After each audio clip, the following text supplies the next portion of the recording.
राखी हम अकेले जियरा। अकेले जियरा हो अकेले जियरा के कर मनवा राखी हम अकेले जियरा। के कर मनवा राखी हम अकेले जियरा।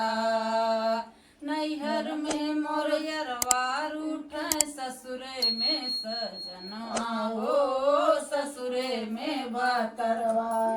नैहर में मोर यरवा रूठे ससुरा में बतरवा हो ससुरा में बतरवा। केहू बुलावे नदिया नार केहू अपने घरवा के कर मनवा राखी हम अकेले जियरा। के कर मनवा राखी हम अकेले जियरा। केहू बुलावे नदिया नार केहू अपने घरवा हो केहू अपने घरवा। के लहुरा देवरवा घात लगावे जैसे लगावे सियरा। के कर मनवा राखी हम अकेले जियरा। के कर मनवा राखी हम अकेले जियरा। अकेले जियरा हो अकेले जियरा। के कर मनवा राखी हम अकेले जियरा। के कर मनवा राखी हम अकेले जियरा। ससुरे क मोर लीला सुनबू दाते अंगुरी दबहबू हो दाते अंगुरी दबहबू। ससुरे का मोर लीला सुनबू दाते अंगुरी दबहबू हो दाते अंगुरी दबहबू। बुढ़वानी बहुरा हरदम कहे रतिया में कहिया आयबू हो रतिया में कहिया आयबू। बुढ़वानी बहुरा हरदम कहे रतिया में कहिया आयबू हो रतिया में कहिया आयबू। भसुरा हमके गहई आव अंगनियरा।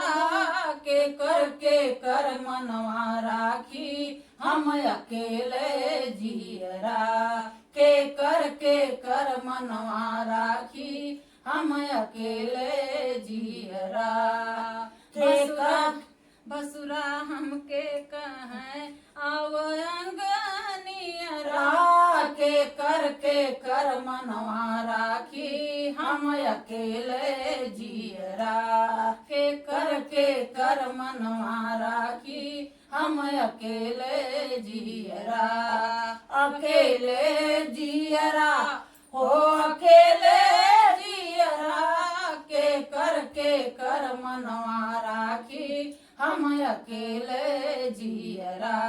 के कर मनवा राखी हम अकेले जियरा। एक त झांका झुकी कर सखी मोर परोसी हो सखी मोर परोसी। एक तो झांका झुकी कर सखी मोर परोसी हो सखी मोर परोसी। पियवा हमारे हम का कहे मानी सबके बेसी। के कर मनवा राखी हम अकेले जियरा। के कर मनवा राखी हम अकेले जियरा। अकेले जियरा हो अकेले जियरा। के कर मनवा राखी हम अकेले जियरा। के कर मनवा राखी हम अकेले जियरा।